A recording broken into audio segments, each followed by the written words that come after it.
Now we're going to look at L in a word. Don't worry, there's not loads of these. These are the two awkward people in the T-line family. So L, when it comes in a word.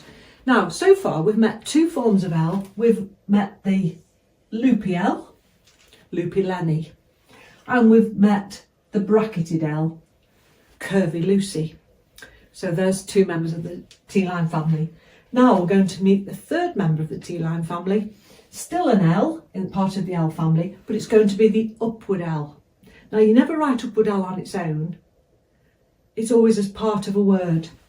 But what does it look like? Well, if we think of a clock face, it starts on the line and it's that quarter of the circle. So it goes upwards in that direction. As I say, never be written on its own, always as part of a word. So when do we use the upward L then?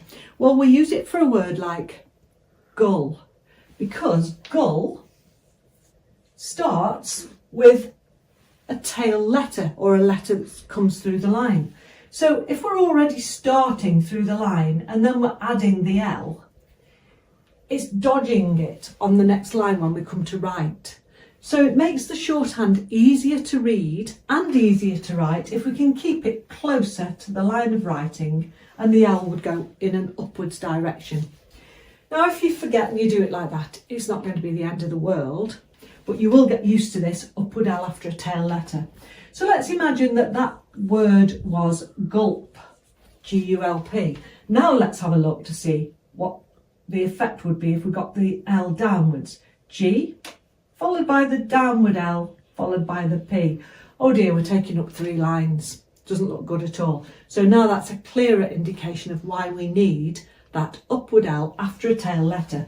So G, the L goes upwards to keep the shorthand closer to the line of writing. The P comes through the line.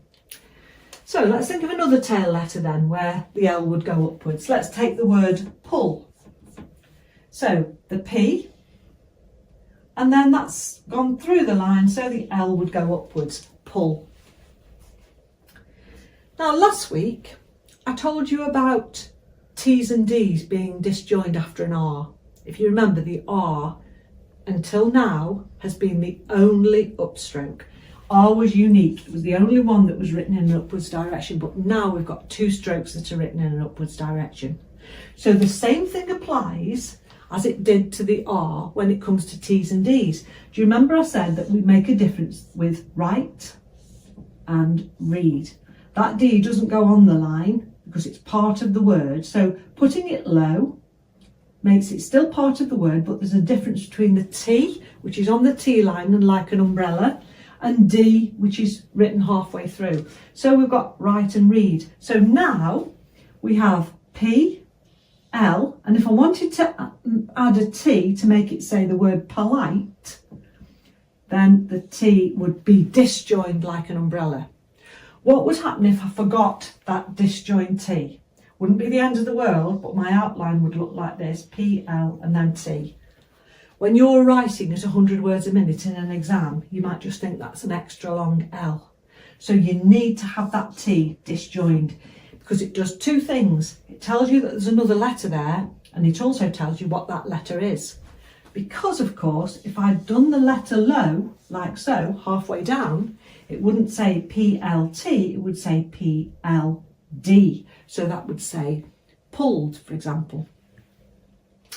So that's what we need to think about when we're writing L. 3 forms now: the curly L, the curved L, and the upward L.